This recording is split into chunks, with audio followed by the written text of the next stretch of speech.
이재명 측근 김용 씨. 마치 분위기는 거의 무죄 방면된 것처럼 그런 분위기인데 과연 그런지, 왜 이 사람이 석방이 됐는지, 앞으로 판결 어떻게 될 것인지 그 부분을 한번 다뤄보겠습니다. 자, 풀려난 게 지금 보면은 그때 이제 최근에 이제 풀려났었죠. 보석으로 풀려났습니다. 8월 19일 날 풀려났고요. 사실 보석이 이번이 처음이 아니에요. 1심, 2심 때도 다 보석으로 석방이 됐었습니다. 지난해 5월에도 보석으로 풀려났다가 올해 2월 2심에서 다시 징역 5년 선고받았었죠. 그리고 나서 또 이제 구속이 됐는데 대법원이 이번에 대법원 심리 도중에 이제 풀어준 겁니다. 자, 이 사람 혐의 뭔지 이제 간단히 보실게요. 이제 기억하시는 분도 있으시겠지만은 시간이 오래됐으니까 2021년 4월 그 유동규 씨를 통해서 당시 이재명 후보의 대선 경선 자금 등의 명목으로 8억 4,700 혐의로 기소가 됐고 실제로 받은 것으로 인정된 것은 6억 원. 그리고 뇌물 혐의로 인정이 된 부분도 있습니다. 뇌물 혐의로 인정이 된 부분이 7천만 원, 1억 9천으로 기소됐다가 7천만 원 다 인정이 됐고요. 그래서 1심에서 징역 5년, 2심에서 징역 5년이 나왔습니다. 자, 이렇게 보면은 정말 이게 보통 범죄가 아니잖아요. 6억이라는 게 정말 큰 돈이죠. 이거를 이재명 당시 후보의 경선 자금으로 썼다면은 그럼 이재명 이거 몰랐을 것인가? 당연히 그 문제 나올 수밖에 없고 그것뿐만이 아니라 개인적으로 받았다고 지금 2심까지 판단된 뇌물 혐의까지인데 도대체 이 사람을 왜 풀어줬는가? 한 번도 아니고 지금 풀려난 게 세 번째인데 왜 세 번이나 풀어줬는가? 그걸 한번 따져보겠습니다.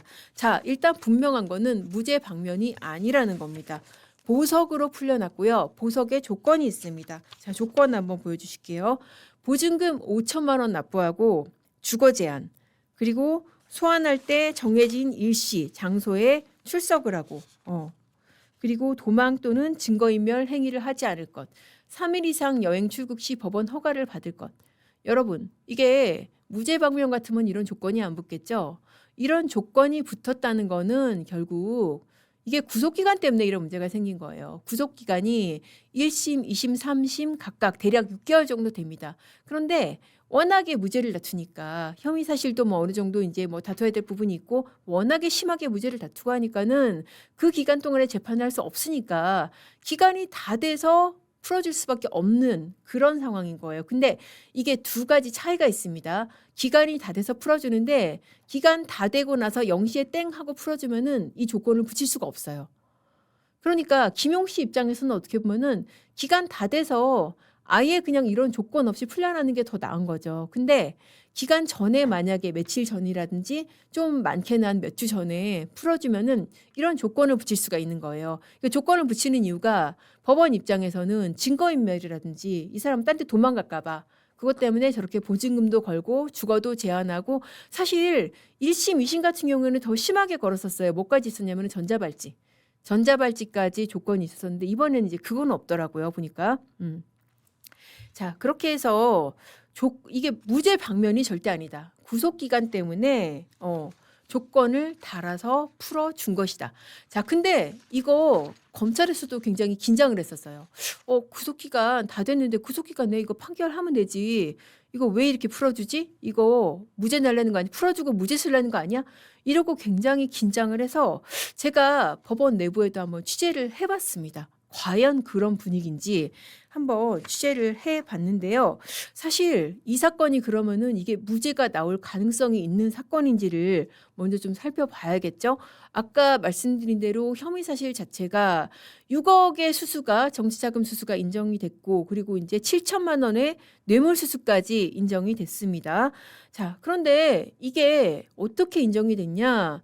유동규 씨의 말만 믿고 전혀 아닙니다. 유동규 씨뿐만 아니라 남욱 정민용 씨가 이제 다 진술을 했고 그때 내가 있을 때 사무실에서 들어와서 김용 씨가 돈을 받아갔다라고 했고 이 사람의 말로만 한 게 아니고 이렇게까지 했어요. 1심에서. 자, 돈을 받았다고 지목된 일시가 2021년 5월 3일입니다.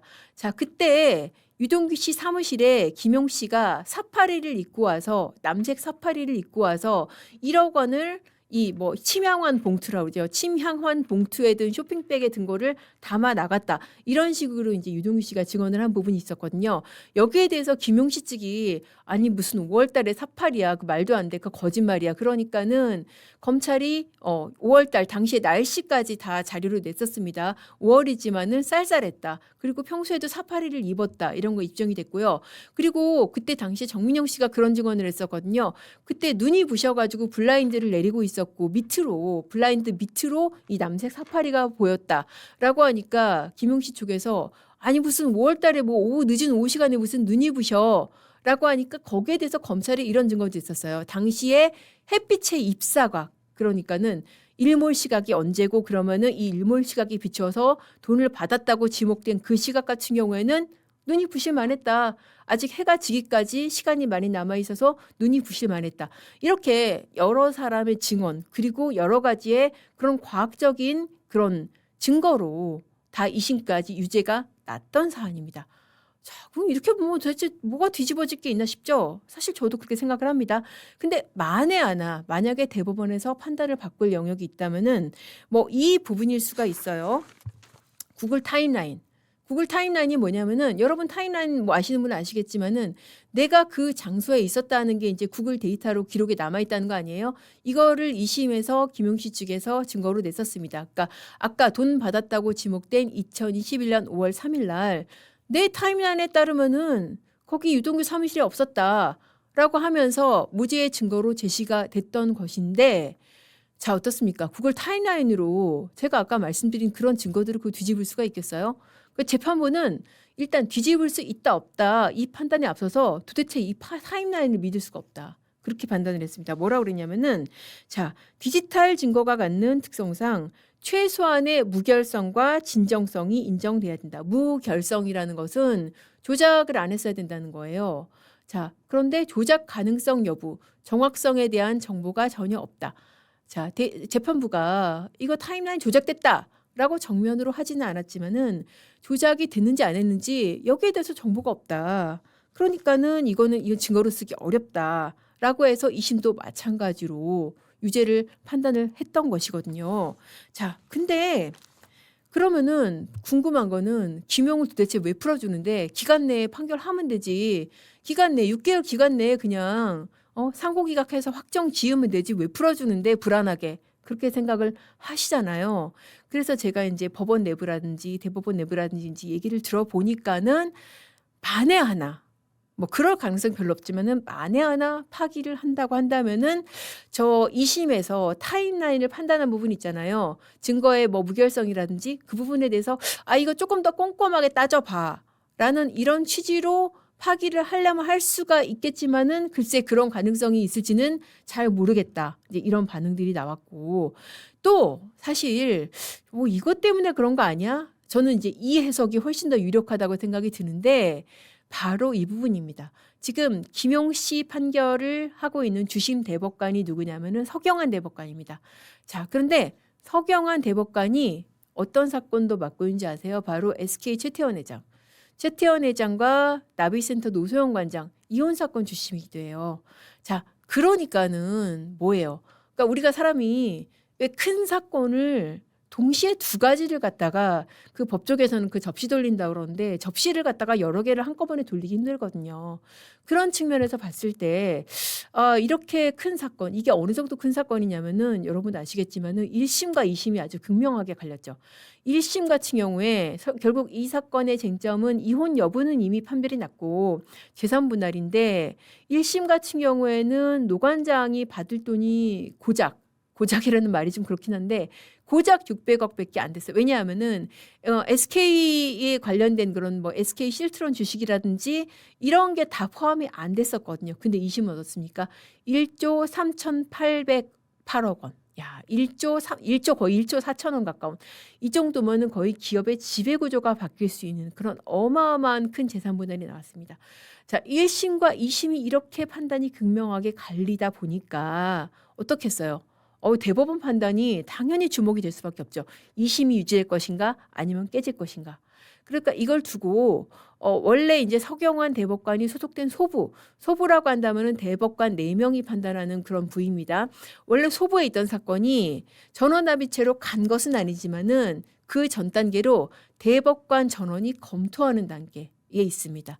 그러니까는 이거를 전원합의체로 갈지 말지를 검토하는 단계인 거예요. 자, 그렇게 하다 보니까 어떻겠어요? 상식적으로 생각을 했을 때 김영식 사건 중요하긴 하지만은 일단 이 사건이 중요한데 가만히 있자. 그러면은 구속 기간도 다 되는데 지금 SK 사건도 있는데 일단 뭐 이거를 갖다가 일단 바로 판단을 하기보다는 이걸 좀 시간을 넉넉히 두고 한번 다시 한번 보자. 근데 그 사이에 그리고 SK 사건도 다시 한번 우리 이제 전학 갈지 안 갈지 보고 그런 차원에서 풀어주지 않았나. 그런 해석이 어떻게 보면 가장 현실적이고 유력한 해석으로 지금 제기가 되고 있습니다. 자, 그리고 사실 이런 가능성도 있어요. 만약에 지금 대법원 입장에서 김용을 징역 5년 실형 확정을 진단 말이죠. 그러면은 또 민주당 가만히 있겠습니까? 법원에 엄청난 공격이 쏟아지겠죠. 그러니까 일종의 시간 벌기. 왜 법원에도 그런 게 있죠. 그러니까 우리 표현으로는 시간 벌기이고 그들의 표현으로는 판결 속도 조절. 그러니까 굳이 뭐 안 그래도 뭐 검찰 개혁한다고 검찰 없애버리겠다고 지금 난리를 치는데 우리가 굳이 이 매를 지금 맞을 필요가 있느냐. 그런 고려도 상당히 작용을 했다라고 보입니다. 그리고 실제로도 제가 만나고 제가 얘기 들은 사람들의 반응도 그렇고요. 그래서 절대 요약은 그렇습니다. 절대 무죄 방면은 아니다. 일종의 시간 벌기 성격이 크다. 그리고 이 주심 대법관이 SK 사건, 이혼 사건을 맡고 있는 그런 배경도 있다라고 제가 요약을 해드리겠습니다.